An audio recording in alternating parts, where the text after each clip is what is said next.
Hello and welcome back to White Lines F1. Lewis here today. So this is my first appearance on the channel since the launch video.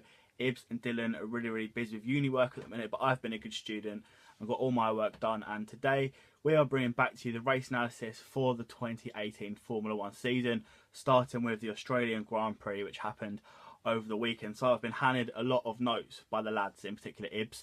I haven't watched the race myself, but I'm more than up to date on what's actually happened. So yeah, let's get into the analysis of the Australian Grand Prix. So my best friend actually, Jordan, lives in Australia and he had VIP tickets, didn't even know he bought them for the Grand Prix. He had sort of a track walk, stuff like that. He was in the pits, he was on the grid, all that stuff. So very much jealous of him. But in terms of the actual race, it didn't go how most of us Brits wanted it to go. Obviously, Lewis Hamilton was on pole ahead of Kimi Räikkönen and Sebastian Vettel, and Valtteri Bottas was down in 10th after a failure in qualifying, and those are the main highlights from qualifying. In terms of the race itself, Hamilton started strong. Räikkönen did well to run with him.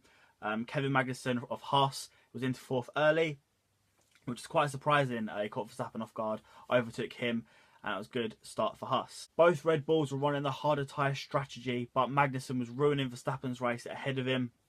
And on to lap 6, Sirotkin, hopefully I haven't butchered that, was out with a brake failure, which is bad for Williams, who do seem quite slow this year, which is unusual for them. Marcus Ericsson was also out early after a power steering failure, and Max Verstappen tyres got very hot, and this battle with Magnussen, which wasn't really needed of him, was absolutely killing his race strategy because he could not get past him.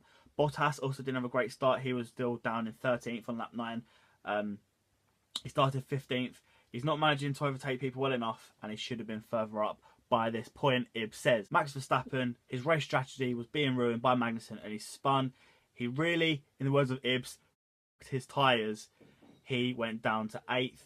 On to lap 12, Haas were 4th and 5th, and this was sort of we really thought were early signs that Haas were the best of the rest. Obviously, you got Mercedes, you got Ferrari, and you got Red Bull, and then it looked like Haas were going to be the 4th best team on the grid, which is a fantastic sign because obviously they're a young team. And it's good for them. Pierre Gasly on lap 15 was out, and it seemed like an engine problem. Honda, as reliable as always, obviously after we learnt, mainly last year with McLaren. This is where it started to get interesting. So, on lap 18, Räikkönen pitted for softs, and Hamilton pitted a lap later for softs. On lap 19, Vettel stayed out for a little bit longer.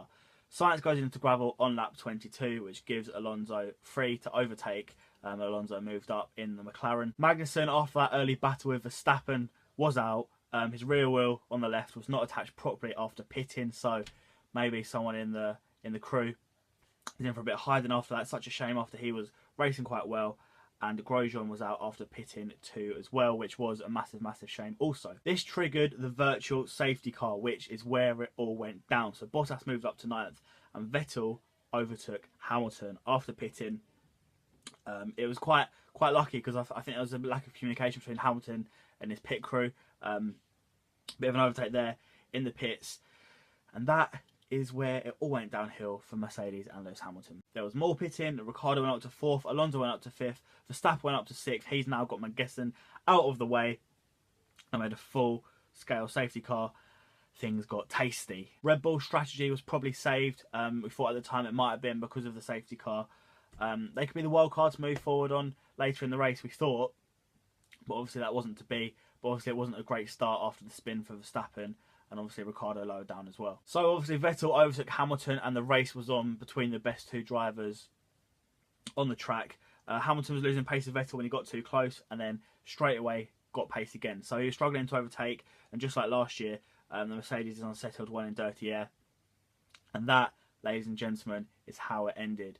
Sebastian Vettel won the race, Lewis Hamilton in 2nd. Other highlights, Alonso came 5th. First race in the McLaren after they ditched Honda, which was a great result for them. Bottas finished 8th, which could have been a lot worse if it wasn't for the safety car, but still he'll be disappointed after being in that Mercedes. He's got all the tools, and he will hope to improve as the season goes on and maybe start to challenge Vettel and Hamilton a little bit and the other cars at the top of the leaderboard. Ricciardo got P4, which was a very solid result, and Verstappen got P6, which he'll be a little bit disappointed. Obviously, he struggled at the beginning as well. He had a dodgy time last year of it, but it wasn't great. But all things considering, obviously he got a 6th place finish. Sainz P7 was respectable as he seemed to be struggling for pace for a little bit.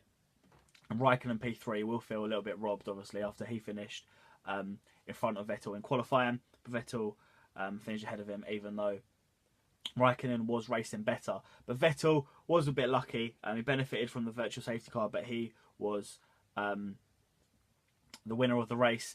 Overtook Hamilton in the pits, and Lewis Hamilton be gutted, not only after qualifying first, but after a second best start to the season to Vettel. And it really does look like it's going to be Hamilton versus Vettel all the way. But could Raikkonen be challenging? Could Bottas be challenging?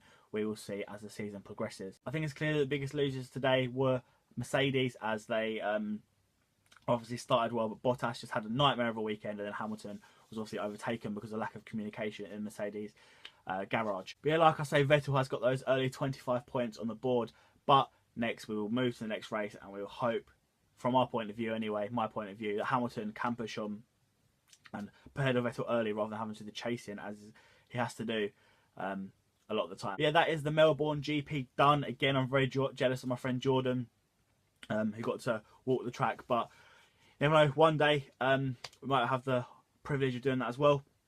We hope you did enjoy it. If we missed out anything, do let us know. Comment down below, tweet us at LRC Browning or at White Lines Media.